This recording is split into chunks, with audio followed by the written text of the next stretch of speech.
Hello everyone. आज के इस वीडियो में हम लोग 2021 के जून नेट इकोनॉमिक्स के प्रीवियस ईयर पेपर को करेंगे। अभी तक मैंने अपने चैनल पे 2004 से लेके 2022 तक का जितना भी नेट इकोनॉमिक्स का पेपर है उसको मैंने सॉल्व कराया है। आप मेरे चैनल के प्लेलिस्ट पे जाके देख सकते हैं।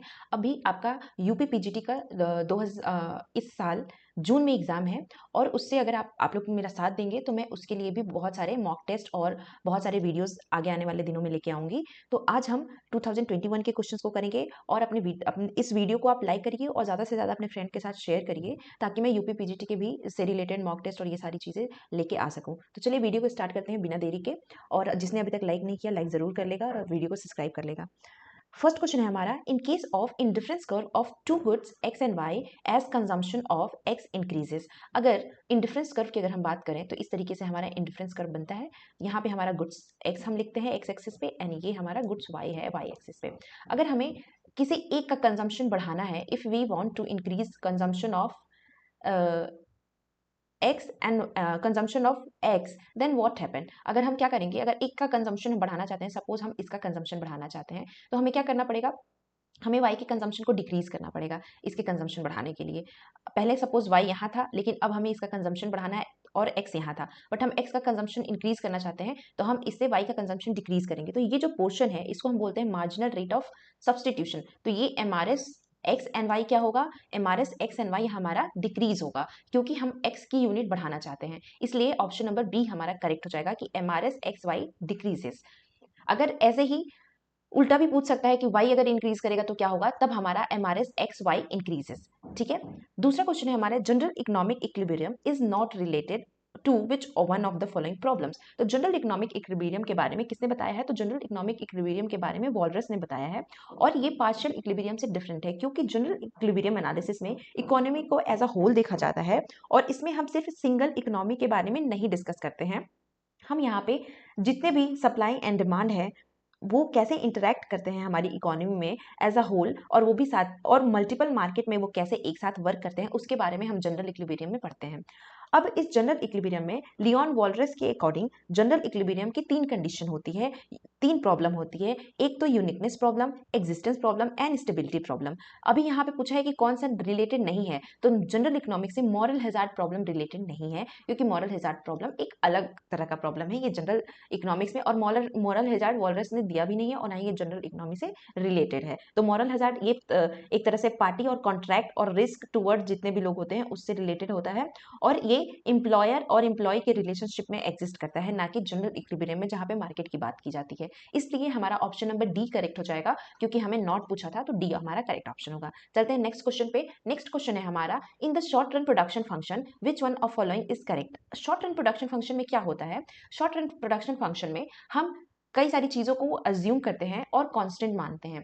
तो शॉर्ट रन प्रोडक्शन फंक्शन हमारे रिलेशनशिप को डिफाइन करता है, एक वेरिएबल को बाकी के अदर वेरिएबल को वो कांस्टेंट मानता है और ये डिपेंड होता है law of returns of factor जो कि प्रोडक्शन फंक्शन को एक्सप्लेन करता है। ठीक है, तो ये हमारा शॉर्ट रन प्रोडक्शन फंक्शन से रिलेटेड मैंने चीजें बताई। अब इसके ऑप्शन देख लेते हैं। ऑप्शन है इसका, technology is assume to be change as a labour input changes. तो टेक्नोलॉजी एक अलग फैक्टर है जो कि बहुत मतलब टेक्नोलॉजी शॉर्ट रन में प्रोडक्शन फंक्शन में इंट्रोड्यूस नहीं होती है और ये चेंज भी नहीं होगा क्योंकि टेक्नोलॉजी को हम कांस्टेंट मानते हैं। Technology should be constant in short run production function.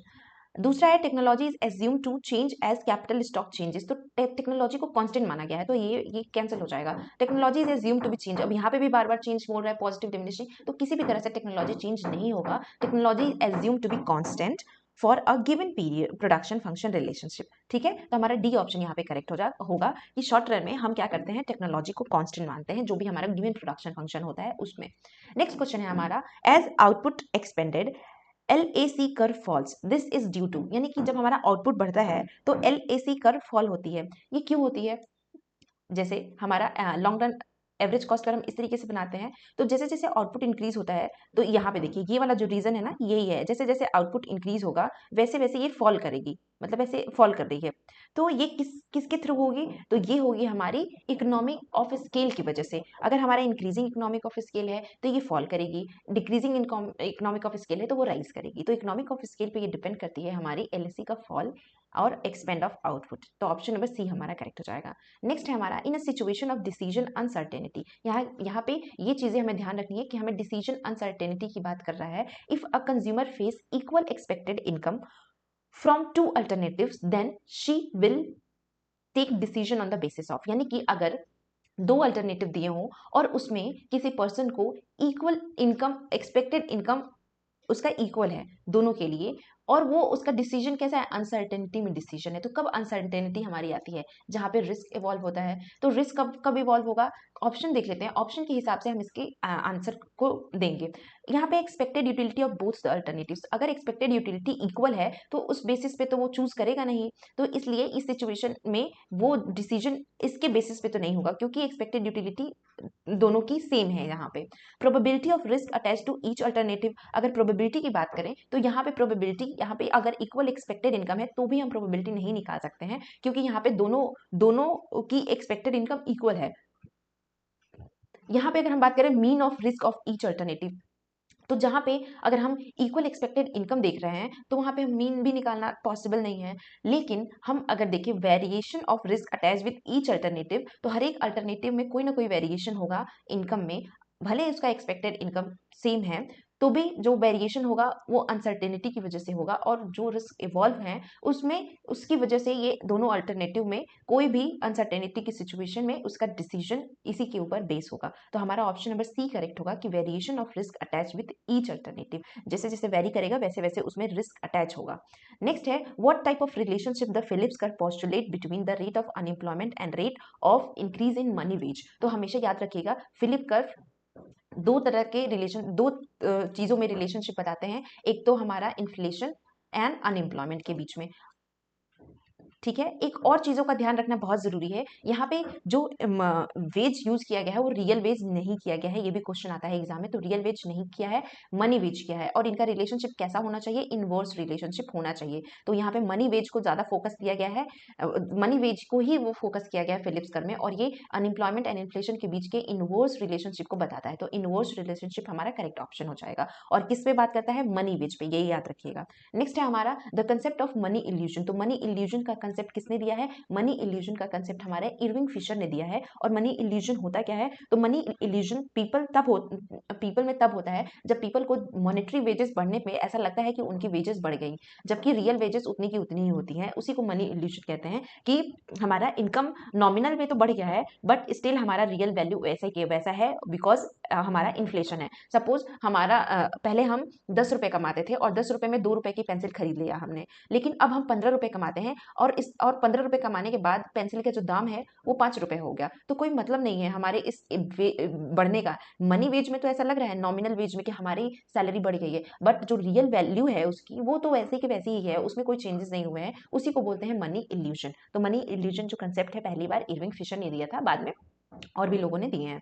Next हमारा which one of following correctly describe the concept of super multiplier. तो सुपर मल्टीप्लायर का कंसेप्ट हिक्स द्वारा दिया गया है, और हिक्स ने मनी मल्टीप्लायर और एक्सेलरेटर के बीच के इंटरेक्शन को ही सुपर मल्टीप्लायर कहा है। इसका एक और नाम है, अगर आपको पता होगा तो आप मतलब अपने मन में रखिएगा, जिसको नहीं पता मैं उसको बता देती हूँ। इसको हम लेवरेंज इफेक्ट भी कहते हैं। तो अगर आपके उसमें आए कभी लेवरेंज इफेक्ट क्या होता है, तो लेवरेंज इफेक्ट को सुपर मल्टीप्लायर भी कहते हैं, जो कि interaction of money multiplier interaction of multiplier and acceleration को बताता है। तो ऑप्शन नंबर हमारा सी यहाँ पे करेक्ट हो जाएगा। नेक्स्ट क्वेश्चन पे चलते हैं। हमें यहाँ पे ये इन्वेस्टमेंट का फंक्शन दिया हुआ है, सेविंग का फंक्शन दिया हुआ है, गवर्नमेंट एक्सपेंडिचर का फंक्शन दिया हुआ है, और हमें फाइंड क्या करना है? National income. नेशनल इनकम अगर हम नॉर्मली देखें तो हम क्या पढ़ते हैं? y equal to C plus I plus G, यही पढ़ते हैं। इस क्वेश्चन को सॉल्व करने के दो तरीके हो सकते हैं, या तो आप aggregate demand equal to aggregate supply करके इसको सॉल्व करिए। अब एग्रीगेट डिमांड क्या होता है? सी प्लस आई प्लस जी, और एग्रीगेट सप्लाई क्या होता है? C plus S.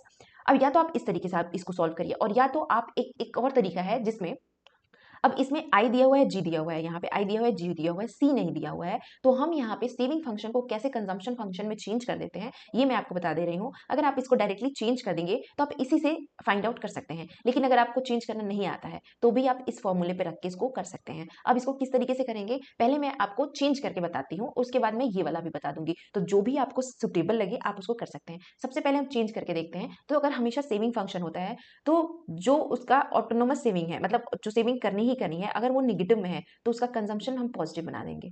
ठीक है, तो ये क्या हो जाएगा 150 की कंजम्पशन फंक्शन इसी तरीके से चेंज करते हैं। ये जो नेगेटिव में है ये वैल्यू पॉजिटिव कर देते हैं और यहाँ पे प्लस करेंगे और यहाँ पे 1 में से इसको माइनस कर देंगे, क्योंकि हमारा अगर हम फाइंड आउट करें marginal propensity to consume plus marginal propensity to save equal to 1, तो अगर हमें मार्जिनल प्रोपेंसिटी टू सेव दिया है तो हमें मार्जिनल प्रोपेंसिटी टू कंज्यूम निकालनी है, तो 1 माइनस एमपीसी कर देंगे। तो अब वही हमने यहाँ पे किया, 1 माइनस एमपीसी कर देंगे तो ये 0.6 वाई हो जाएगा। ये हमारा कंजम्पशन फंक्शन मिल गया। अब हम इस वाई में इस कंजम्पशन फंक्शन को पुट कर देंगे तो 150 प्लस 0.6y प्लस आई का जो हमारा इक्वेशन है वो लिख लेंगे 50 प्लस 0.2y और जी हमें कितना दिया हुआ है 50। ठीक है, अब ये जो वैल्यू है जो हमें न्यूमेरिकल वैल्यू दी हुई है इन सबको ऐड कर देंगे, ये वाली वैल्यूज को इन सबको ऐड करेंगे तो कितना हो जाएगा 250, तो ये हमारा 250 हो गया। अब ये भी पॉजिटिव है और ये भी पॉजिटिव है तो इन दोनों को ऐड कर देंगे तो ये कितना हो जाएगा 0.8y। ठीक है, और हमें यहाँ पे y दिया हुआ है। अब ये y वाले टर्म को इधर शिफ्ट कर देंगे तो y minus 0.8y equal to 250। अब इसमें माइनस करेंगे तो ये क्या हो जाएगा 0.2y इक्वल टू 250। अब y यहीं पे रहने देंगे, 0.2 इधर शिफ्ट कर देंगे तो ये हमारा यहाँ पे आ जाएगा 0.2। अब इसको सॉल्व करेंगे तो इस तरीके से सॉल्व होता है 2 और ये 5 और 0, यानी कि हमारा आंसर क्या आया 1250। तो इनकम हमारा क्या आया 1250, हमारा इनकम है 1250, ऑप्शन हमारा बी करेक्ट होगा। ये तो एक तरीका था जब आपने कैसे सेविंग फंक्शन को कन्वर्ट किया, लेकिन अगर आपको सेविंग फंक्शन को कन्वर्ट करना नहीं आता तो आप इस तरीके से कर सकते हैं।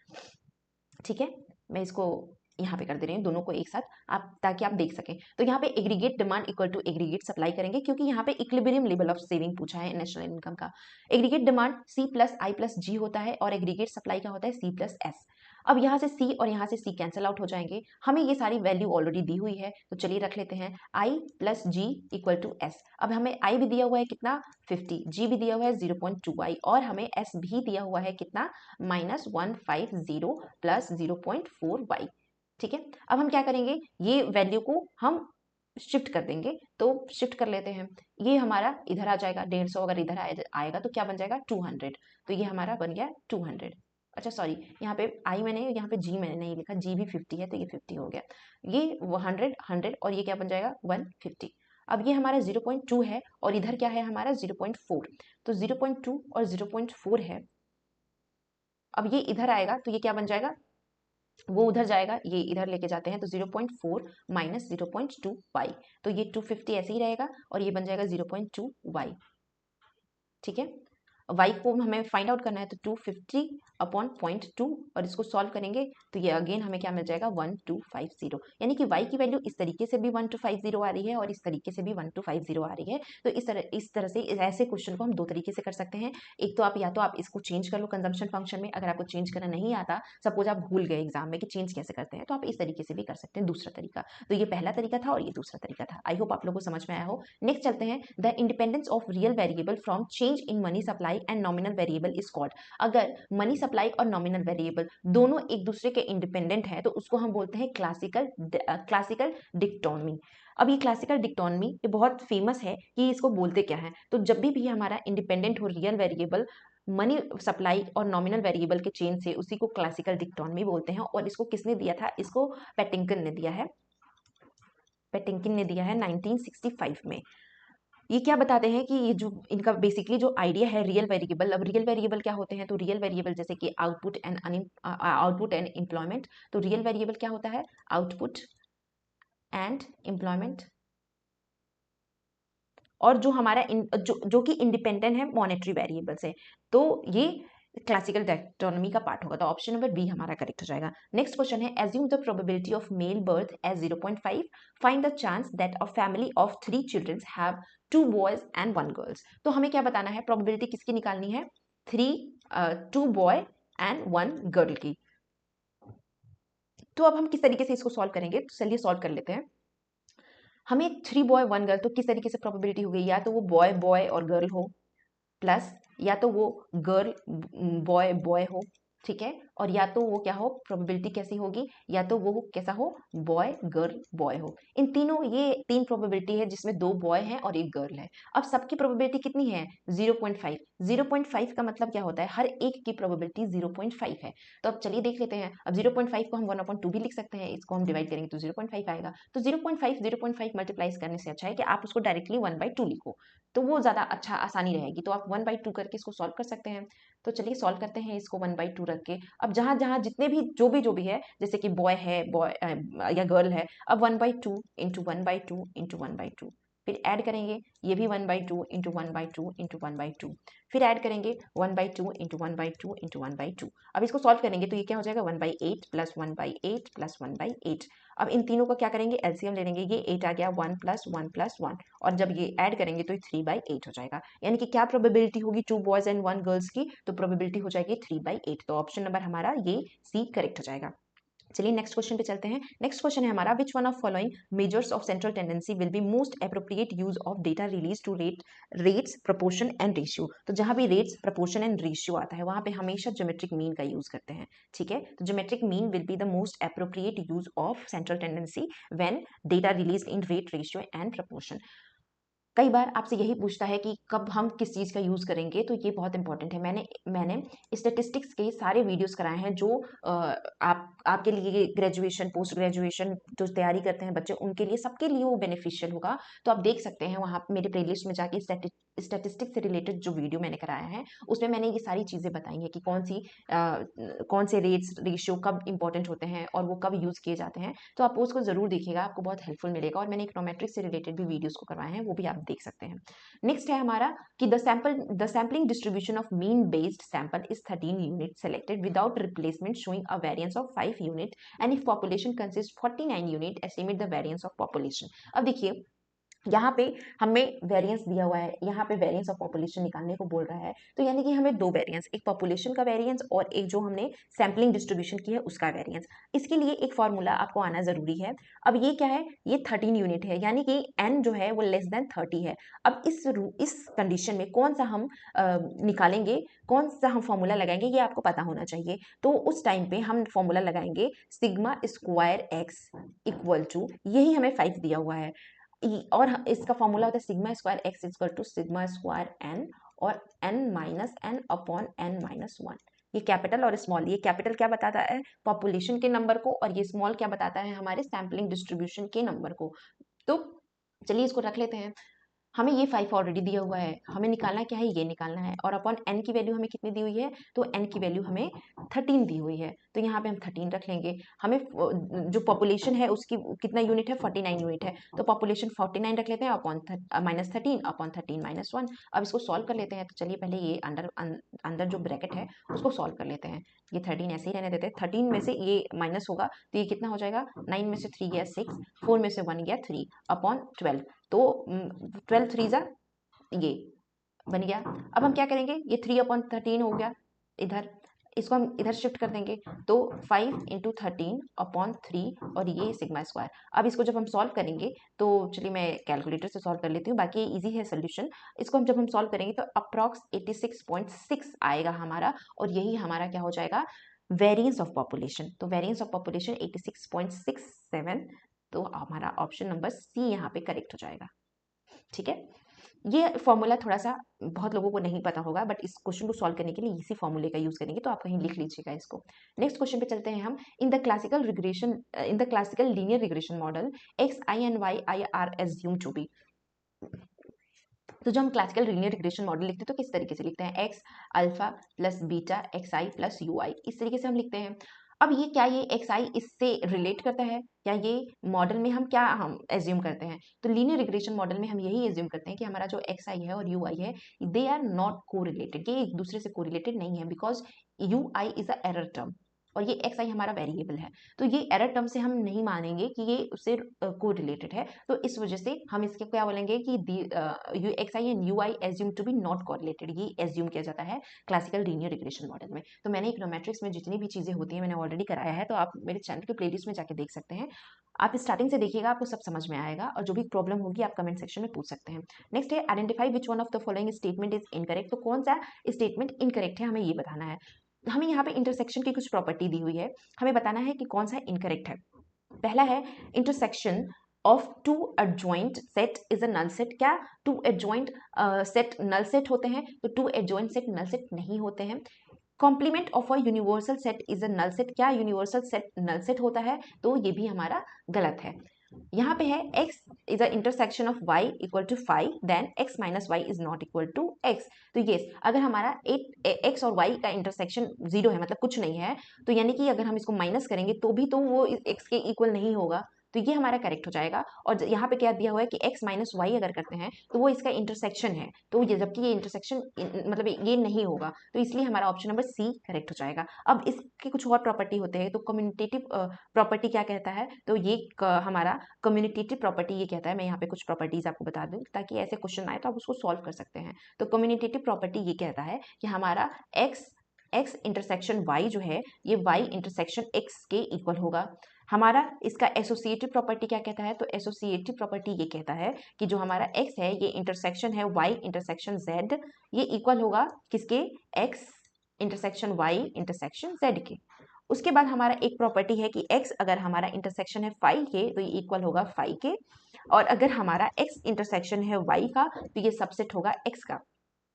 x इंटरसेक्शन x का है तो ये x के इक्वल होगा। और अगर यहाँ पे मैं एक लिख दे रही हूँ कि x अगर हमारा सबसेट है और इक्वल है y के, तो if and only if x is a intersection of y equal to x। तो ये कब होगा? जब ये इंटरसेक्शन इसके x के इक्वल होगा। तो ये कुछ प्रॉपर्टीज हैं और हमें इनकरेक्ट बोला है, तो इनकरेक्ट देखिए मैं आपको ना यहाँ पे ये सब करेक्ट थे, हमें इनकरेक्ट पूछा तो इनकरेक्ट ये है क्योंकि अगर हम देखें यहाँ पे तो x इंटरसेक्शन y जो है ये हमेशा सबसेट होता है x के, ये x माइनस वाई ये इक्वल होता है x माइनस एक्स बार के, तो ये सारे हमारे करेक्ट थे। मैं थोड़ा सा उल्टा बोल दी तो हमारा ये इनकरेक्ट है, ठीक है।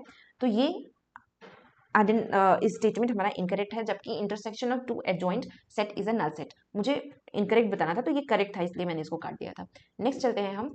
Given y equal to x cube minus 12x square plus 36x plus 8, हमें आइडेंटिफाई करना है। अब इसको आप देखेंगे तो आप सोचेंगे क्या निकालो क्या निकालो, तो यहाँ पे लिखा है मैक्सिमा एंड मिनिमा, तो सबसे पहले हमें मैक्सिमा एंड मिनिमा निकालना पड़ेगा। मैक्सिमा एंड मिनिमा निकालने के लिए हमें टू कोऑर्डिनेट्स निकालने जरूरी है, मतलब टू वैल्यू फाइंड करने जरूरी है। तो दो वैल्यू हम कैसे निकालेंगे? तो अगर आपने नॉर्मल ज्योमेट्री पढ़ा होगा 7th 8th में तो आपको ये निकालना सिखाया गया होगा। जिसको नहीं आता मैं उसको अच्छे से बताऊंगी, आप एक बार देख लीजिएगा ध्यान से। y की जितनी भी वैल्यू होती है उसको हम लिख लेते हैं यहाँ पे।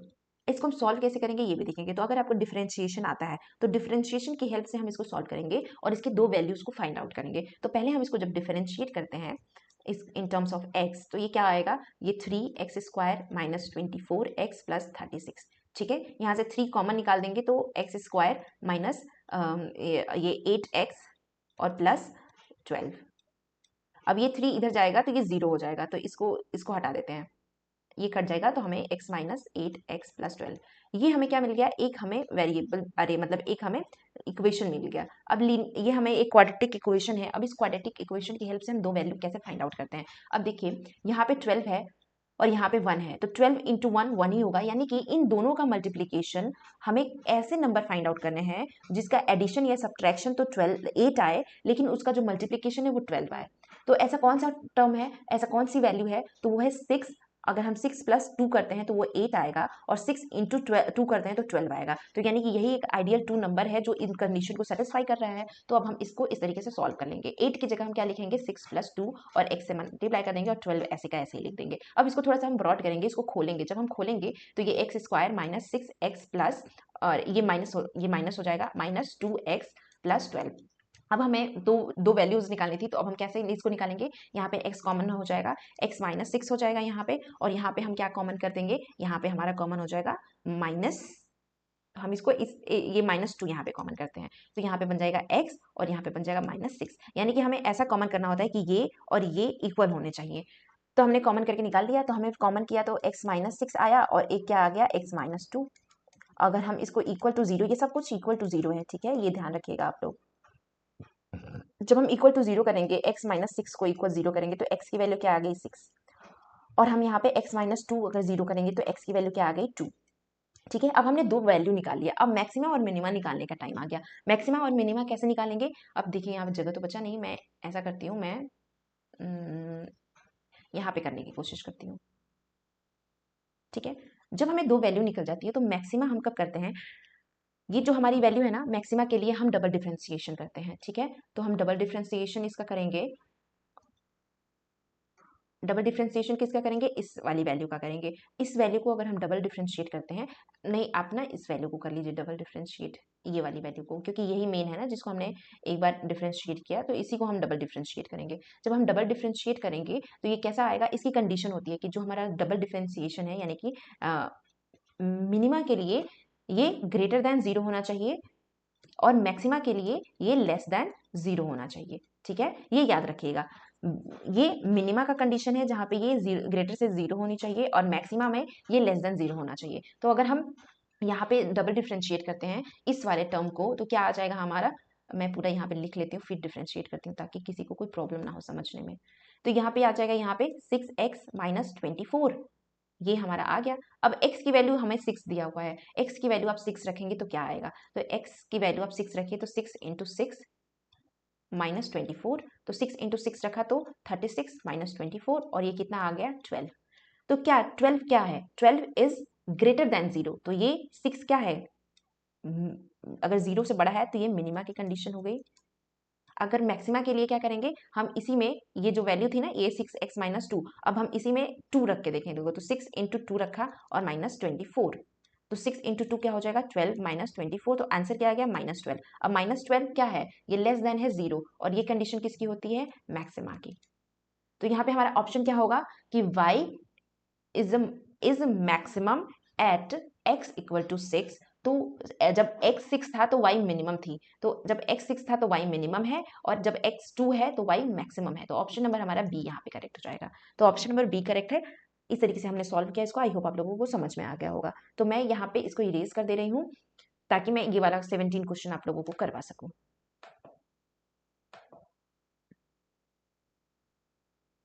ठीक है, आप एक बार पॉज करके देख लीजिएगा, समझ में आ जाएगा आप लोगों को, मैंने बहुत डिटेल में इसको अच्छे से समझा दिया। हमारा नेक्स्ट 17 नंबर क्वेश्चन है कि identify which one of following statement is correct. हमें बताना है कि कौन सा जो स्टेटमेंट है वो करेक्ट है। पहला है A inverse is equal to adjoint A if the value of determinant A is unity। अगर हमारा डिटर्मिनेंट की वैल्यू 1 आती है तो हमारा A इनवर्स जो है ये हमारा इसके इक्वल हो जाएगा। तो ये तो हमारा करेक्ट है कि अगर हमारी वैल्यू क्या आती है, ये यूनिटी आती है, तो ये हमारे एडजॉइंट A के बराबर हो जाएगा A इनवर्स। अगर आपको A इनवर्स का फॉर्मूला पता है तो आप मुझे जरूर बताइएगा, वैसे A इनवर्स का फॉर्मूला तो इजी है, अगर आपको पता होना चाहिए। दूसरा क्या है हमारा, if two column of a determinant are interchange the sign of the determinant does not alter. अगर क्या हम दो डिटर्मिनेंट के साइन को चेंज करेंगे तो ये क्या अल्टर नहीं होगी, तो ऑफ कोर्स होगी, क्योंकि डिटर्मिनेंट अगर हम 3 × 3 का लेते हैं, सपोज ऐसा हम कोई डिटर्मिनेंट इसका निकालना चाहते हैं, तो पहला हमारे पॉजिटिव होता है, दूसरा नेगेटिव, तीसरा पॉजिटिव, तो ये बोला है कि डज नॉट अल्टर, तो ये इसलिए गलत है। ये है the value of determinant change if the row and column are interchange, तो नहीं, वैल्यू ऑफ डिटर्मिनेंट हमेशा सेम आता है, आप रो से निकालो या कॉलम से निकालो, ये बोल रहा है कि वैल्यू चेंज हो जाएगी, इसीलिए गलत है। Law of division is allowed in matrix operation, तो नो, लॉ ऑफ डिवीजन हम मैट्रिक्स ऑप्शन में अलाउड नहीं करते हैं, तो ये भी गलत होता है। तो ऑप्शन नंबर हमारा यहाँ पे फर्स्ट करेक्ट हो जाएगा कि हम जब हमारा डिटर्मिनेंट A1 की यूनिटी होगा तो A इनवर्स हमारा एडजॉइंट ऑफ A के इक्वल हो जाएगा। नेक्स्ट है हमारा identify which one of following statement respect of linear programming problem. तो लीनियर प्रोग्रामिंग प्रॉब्लम से रिलेटेड हमें कुछ स्टेटमेंट दिए हैं, उसको बताना है करेक्ट है या नहीं है। पहला स्टेटमेंट है a solution is unbounded in an linear programming problem if all the feasible solution of the problem falls within the boundary created by its constraints. तो यानी कि इसमें ये कह रहा है कि क्या अगर लीनियर प्रोग्रामिंग प्रॉब्लम हम जब निकालते हैं तो कुछ हमें बाउंड्रीज निकलती हैं, तो ये बोल रहा है कि द सोल्यूशन इज अनबाउंडेड, जो बाउंड्रीज में नहीं है, जो अनबाउंडेड है, is a linear programming problem if all feasible solution of the problem falls within the boundary. अगर सब अंदर ही फॉल कर रहा है तो अनबाउंडेड थोड़ी इसका लीनियर प्रोग्रामिंग प्रॉब्लम होगा, क्योंकि फिजिबल सोल्यूशन के अंदर वाली चीज़ों को हम देखते हैं ना कि बाहर वाली चीज़ों को, तो इसलिए ये हमारा ऑप्शन गलत है। दूसरा है if A is a primal problem B is a dual then dual of B is not A, तो ये तो गलत हो गया, क्योंकि अगर हम प्राइमल और ड्यूअल प्रॉब्लम निकालते हैं, जैसे कि अगर हमने 2x plus y is greater than equal to 0 रखा, अगर ये हमारा ए प्राइमल कंडीशन है तो इसका ड्यूअल क्या हो जाएगा, less than 0, 2x plus y less than 0। और अगर हम ये ड्यूअल है तो हम इसका प्राइमल अगेन हम निकाल सकते हैं, तो इसमें बोला है कि हम नहीं निकाल सकते, तो इसलिए ये गलत हो जाएगा। दूसरा है the constraint of an LPP is stand from its always expressed in less than and equal to form, तो क्या हम सिर्फ हमेशा लेस देन और इक्वल टू के फॉर्म में लिखते हैं, नहीं, हम ग्रेटर देन और इक्वल टू के फॉर्म में भी लिख सकते हैं। ये हमें बोला है कि ऑलवेज एक्सप्रेस, तो ऑलवेज हम सिर्फ एक ही फॉर्म में एक्सप्रेस नहीं करते हैं, हम उसको डिफरेंट फॉर्म में भी एक्सप्रेस करते हैं, तो इसलिए ये भी गलत हो जाएगा। तो बच्चा ये तो यही सही होगा क्योंकि तीनों ऑप्शन तो गलत हो गए। लेकिन ये कि वो क्या बोल रहा है ये भी देख लेते हैं कि LPP has two optimal solution then it has a indefinite number of optimal solution, तो यस अगर इसके 2 ऑप्टिमल सोल्यूशन है तो infinite number of optimal solution हम निकाल सकते हैं, तो ये हमारा करेक्ट हो जाएगा। तो ऑप्शन डी यहाँ पे करेक्ट है। नेक्स्ट क्वेश्चन पे चलते हैं, the net barter terms of trade, तो net barter terms of trade किसने दिया है, ये आपका होमवर्क है, ये मुझे आप कमेंट सेक्शन में बताइएगा कि net barter terms of trade किसने दिया है। अब इसका फॉर्मूला मैं बता देती हूँ, इसको commodity barter terms of trade भी कहते हैं। ये क्या होता है, price of export upon price of import into 100, ये फॉर्मूला होता है। Ratio of price of export upon price of import, ठीक है, तो यही हमें दिख रहा है कि ratio of price of export between and price of import, तो ऑप्शन नंबर बी हमारा करेक्ट हो जाएगा। ये सी है ना, सी करेक्ट हो जाएगा। नेक्स्ट है हमारा the terms on the capital account of balance of payment are, तो capital account balance of payment में दो तरह के बीओपी की दो तरह के अकाउंट होती है। मैंने बीओपी से रिलेटेड 3 वीडियो डाला है इंटरनेशनल इकोनॉमिक्स के उसमें, तो आप प्लेलिस्ट में जाके देखिएगा, बीओपी से मैंने रिलेटेड जो वीडियो बनाया है उसमें मैंने सब तरह से बीओपी को एक्सप्लेन किया बहुत अच्छे से, तो आप उसको समझ सकते हैं। तो 2 तरीके के अकाउंट होते हैं, एक को बोलते हैं करंट अकाउंट और एक को बोलते हैं कैपिटल अकाउंट। तो करंट अकाउंट और कैपिटल अकाउंट के अलग अलग कैरेक्टरिस्टिक्स होते हैं, तो इसमें बोला है कि जो कैपिटल अकाउंट में जो आइटम्स होते हैं वो कैसे होते हैं, तो कैपिटल अकाउंट के जो आइटम्स हैं वो कैसे होते हैं, जैसे कि एफडीआई हो गया, एफपीआई हो गया, तो ये ऐसे आइटम्स हैं जो चेंज होते रहते हैं टाइम टू टाइम, तो जो भी variable time to time change होता है उसको हम फ्लो वेरिएबल कहते हैं, और एक with in the time period जो फिक्स होता है उसको स्टॉक वेरिएबल कहते हैं। तो इसलिए हमारा फ्लो वेरिएबल करेक्ट ऑप्शन होगा, क्योंकि capital account of balance of payment में हम फ्लो वेरिएबल को ही डालते हैं क्योंकि वो चेंज होते रहते हैं। नेक्स्ट है sudden shift from import tariff to free trade, अगर पहले क्या होता है तो in short term unemployment in, अगर मान लीजिए इंपोर्ट टैरिफ किसी भी प्रोडक्ट पे लगाई जा रही होगी और अचानक से उसको वो कर दिया जाए, शिफ्ट कर दिया जाए, उसको फ्री कर दिया जाए फ्री ट्रेड में, तो वो अनएम्प्लॉयमेंट कहाँ पे जनरेट करेगी, तो इंपोर्ट टैरिफ जहाँ पे लगती थी, इंपोर्ट टैरिफ लगने की वजह से कुछ पैसे मतलब वो होते थे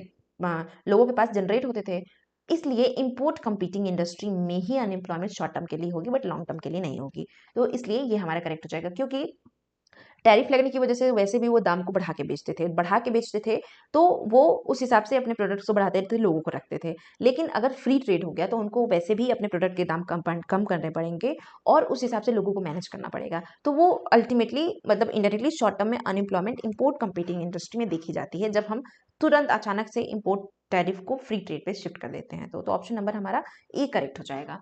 ठीक है, नेक्स्ट क्वेश्चन पे चलते हैं, द ऑप्टिमम टैरिफ मीन्स, तो ऑप्टिमम टैरिफ का मतलब क्या होता है, एक ऐसा टैरिफ जिसका जो इलास्टिक रेंज है वो होना चाहिए, मतलब इलास्टिक रेंज में होना चाहिए उसका ऑफर कर, तो उसको हम बोलते हैं optimum tariff.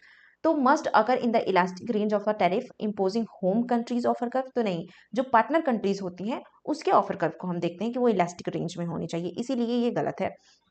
takes account of probability that the partner country will relatively with the protective measures of its own, तो क्या सिर्फ वो अपने ही प्रोटेक्टिव मेजर्स को देखते हैं, तो ये भी गलत है।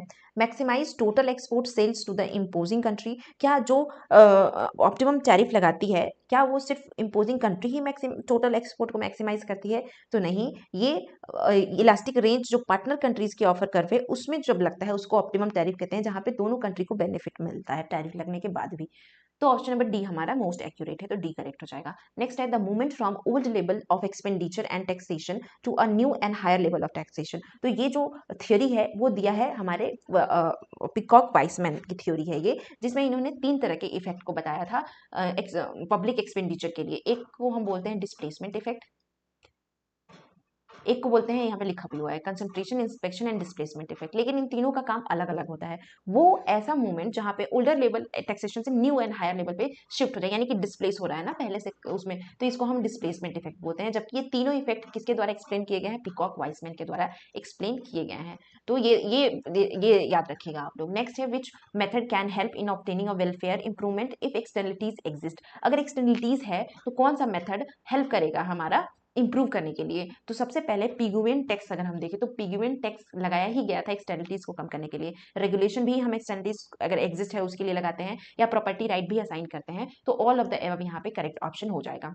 नेक्स्ट चलते हैं हम, the efficiency condition in the production of pure public goods required that the production be carried out up to a point when, यानी कि इफिशियंसी कंडीशन प्रोडक्शन में कब होगी पब्लिक गुड की, जब हमें यहाँ पे मार्जिनल बेनिफिट दिया हुआ है ith and individual marginal benefit jth दिया हुआ है, और मार्जिनल बेनिफिट अकर करेगा jth। तो ये कब हमारे इफिशियंसी कंडीशन प्रोवाइड होगा? तो इफिशियंसी कंडीशन तभी होगी जब हमारा marginal benefit of i and j equal हो जाएगा मार्जिनल कॉस्ट के। तो हमारे ये फर्स्ट ऑप्शन में ही दिया हुआ है, बाकी में ग्रेटर देन, लेस देन ये सब दिया हुआ है, तो ये तीनों गलत हो जाएंगे। पहला ही हमारा करेक्ट हो जाएगा, क्योंकि हमें इफिशियंसी कंडीशन तभी मिलती है। नेक्स्ट है हमारा, the condition the incidence of which of following will entirely will be on the monopolist, यानी कि किस कंडीशन में जो टैक्स है वो मोनोपोलिस्ट ही बियर करेगा, वो शिफ्ट नहीं कर सकता है। तो वो है लमसम टैक्स। लमसम टैक्स एक ऐसा टैक्स है जिसको मोनोपोलिस्ट शिफ्ट नहीं कर सकता है, और वो उसको ही पे करना होता है। तो ऑप्शन नंबर ए हमारा करेक्ट हो जाएगा। नेक्स्ट है, which of the following is not a commercial bank. तो कमर्शियल बैंक कौन सा नहीं है? पब्लिक कमर्शियल बैंक ऐसे बैंक्स को कहा जाता है जो लोन प्रोवाइड करते हैं, और जो बेसिक जो बैंकिंग फैसिलिटीज होती है वो कमर्शियल बैंक द्वारा की जाती है।